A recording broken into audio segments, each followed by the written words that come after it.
और राहुल गांधी की चप्पल मार राजनीति।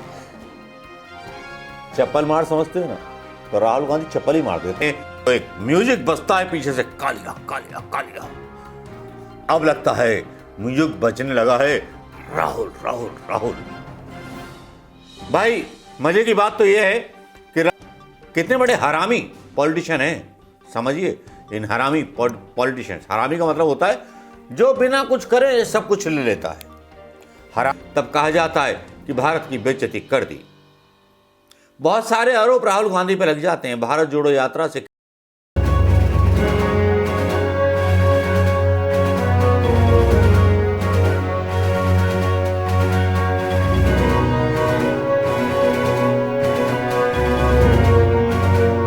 दोस्तों नमस्कार, मैं मनोज कुमार शर्मा, आजाद हिंद आवाज न्यूज के लिए एक बार फिर बीच में। आज हिंदुस्तान की सियासत का बड़ा बुरा दिन है।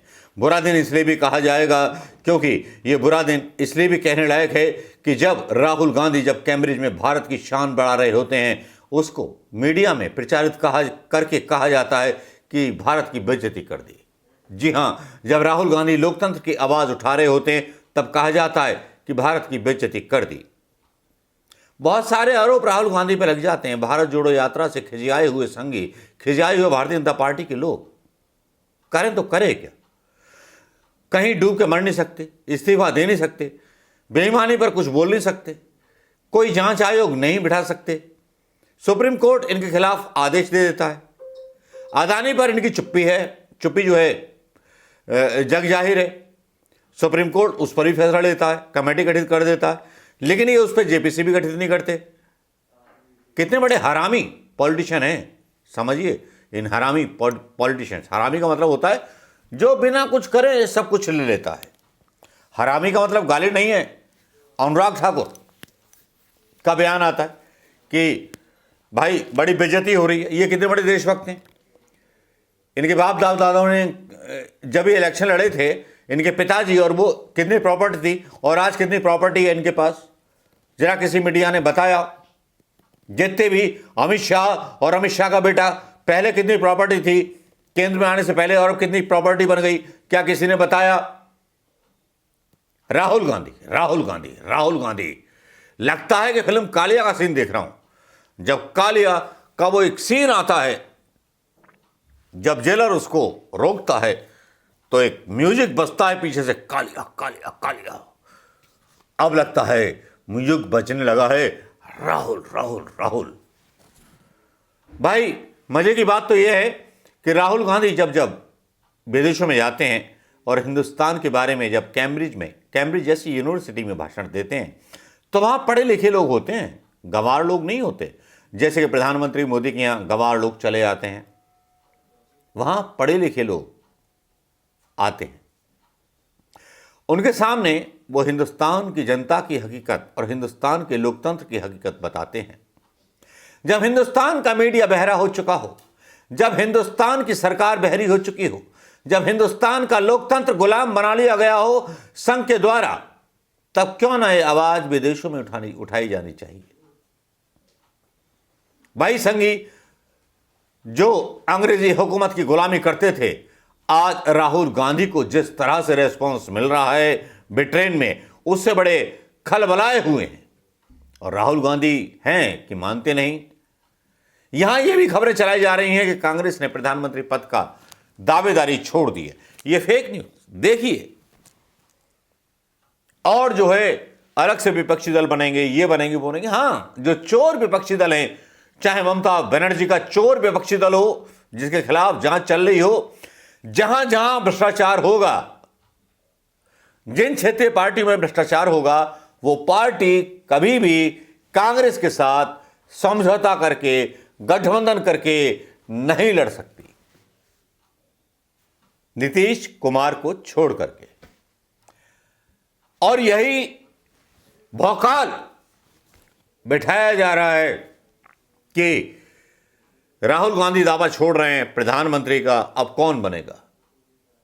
ये तो आपको पता ही होगा कि क्षेत्रीय राजनीतियां करने वाले नेता बहुत कर्रे वाले। मुलायम सिंह जो थे टीचर थे, कल्याण सिंह टीचर थे, और भी बहुत सारे, मायावती क्या थी, और अब इन तीनों की तुलना करें, जब मुख्यमंत्री बने थे उससे पहले की दौलत की तुलना करेंगे तो आज की दौलत बहुत अपरंपार है।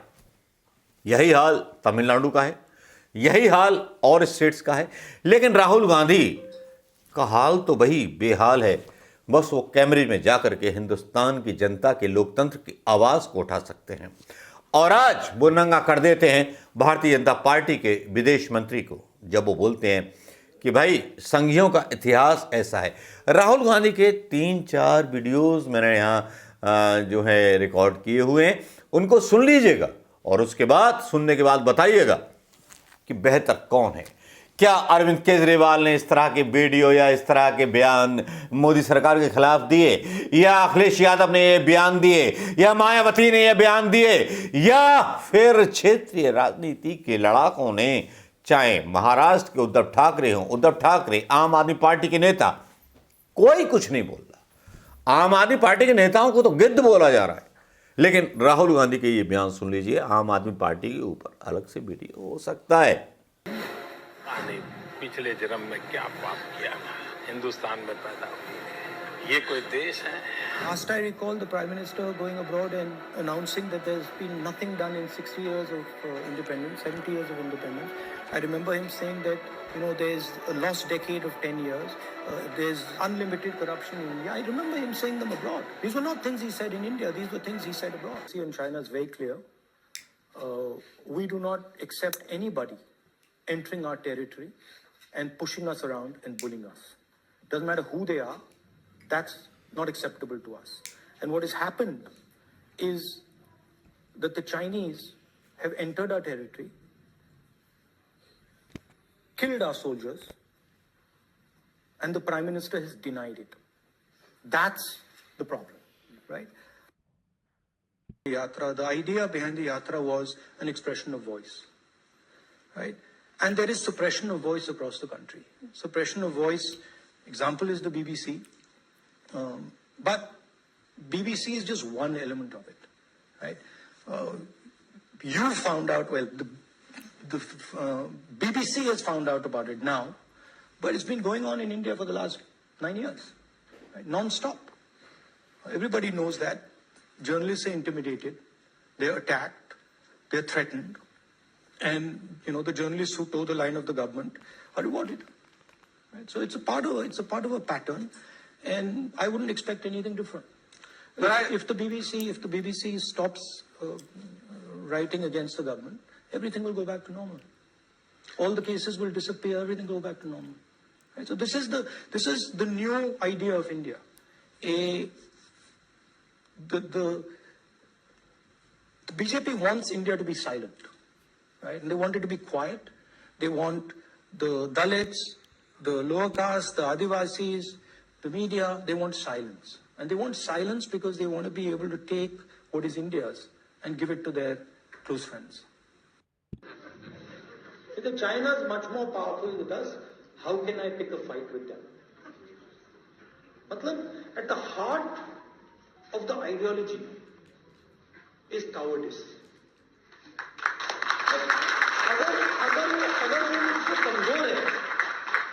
अगर वो मुझसे कमजोर है तो मैं अपने 5-10 मित्रों के साथ उसको पीट दूंगा, मगर अगर वो आरएसएस वालों से तगड़ा है तो भी भाग जाते हैं। और सावरकर ने अपनी किताब में लिखा है, अगर आपने पढ़ी हो, जो उनकी किताब है उसमें लिखा कि एक दिन उन्होंने और उनके 5-6 मित्रों ने एक मुसलमान व्यक्ति को पीटा,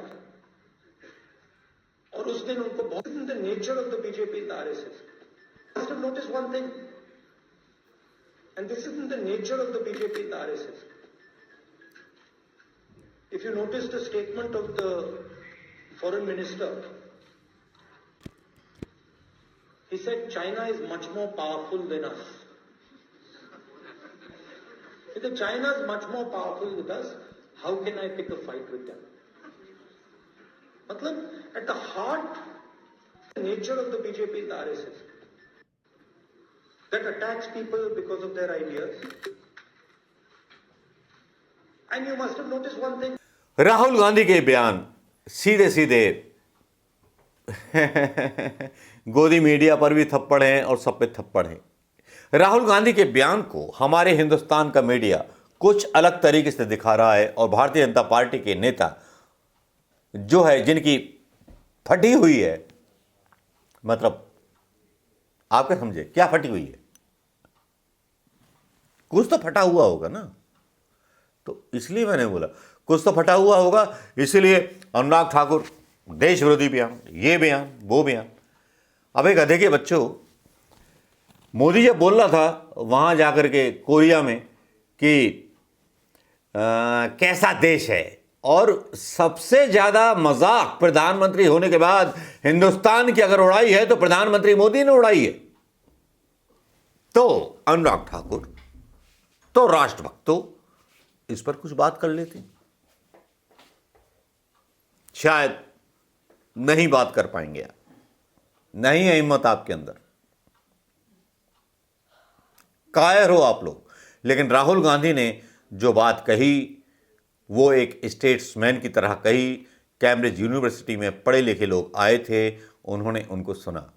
भारत जोड़ो यात्रा की बात भी वहां पर हुई, लोगों ने उनको सुना। भाजपा के लोगों की परेशानी यह है कि राहुल गांधी ना उगलते बन रहे हैं ना निगलते बन रहे हैं।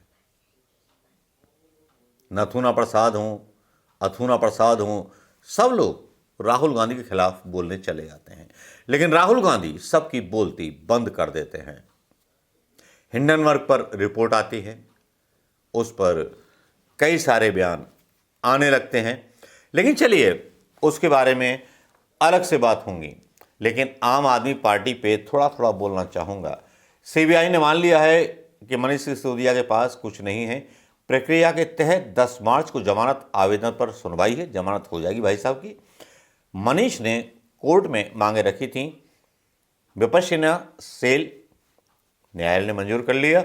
भागवत गीता, डायरी, पेन, चश्मा, साले इतने बड़े कलाकार हैं ये हरामखोर, मैं बता नहीं सकता। बड़े बड़े दुरंग सीआर आए हैं इस देश की राजनीति में 2014 के बाद, जो पढ़ी लिखी सरकार से जीत गए। मतलब ऐसे दुधंबी नेता, ऐसे पत्रकार, ऐसे नेता जिन्होंने इस देश की बर्बादी कर दी। क्या अरविंद केजरीवाल ने महंगे गैस सिलेंडर पर प्रदर्शन किया? मुलायम सिंह यादव के बेटे अखिलेश यादव ने महंगे सिलेंडर पर क्या कोई प्रदर्शन किया? ममता बनर्जी की पार्टी ने जो अकेले चुनाव लड़ेगी क्या प्रदर्शन किया? सबकी मोदी से साठ गांठ है, और यही आठ का पहाड़ा है जो प्रधानमंत्री मोदी जिंदा रखना चाहते हैं। नमस्कार, जय हिंद दोस्तों। मोदी के साथ विपक्षी दल सटापटी और राहुल गांधी की चप्पल मार राजनीति। चप्पल मार समझते हो ना, तो राहुल गांधी चप्पल ही मार देते हैं विदेशों में जाकर के। नमस्कार, जय हिंद दोस्तों।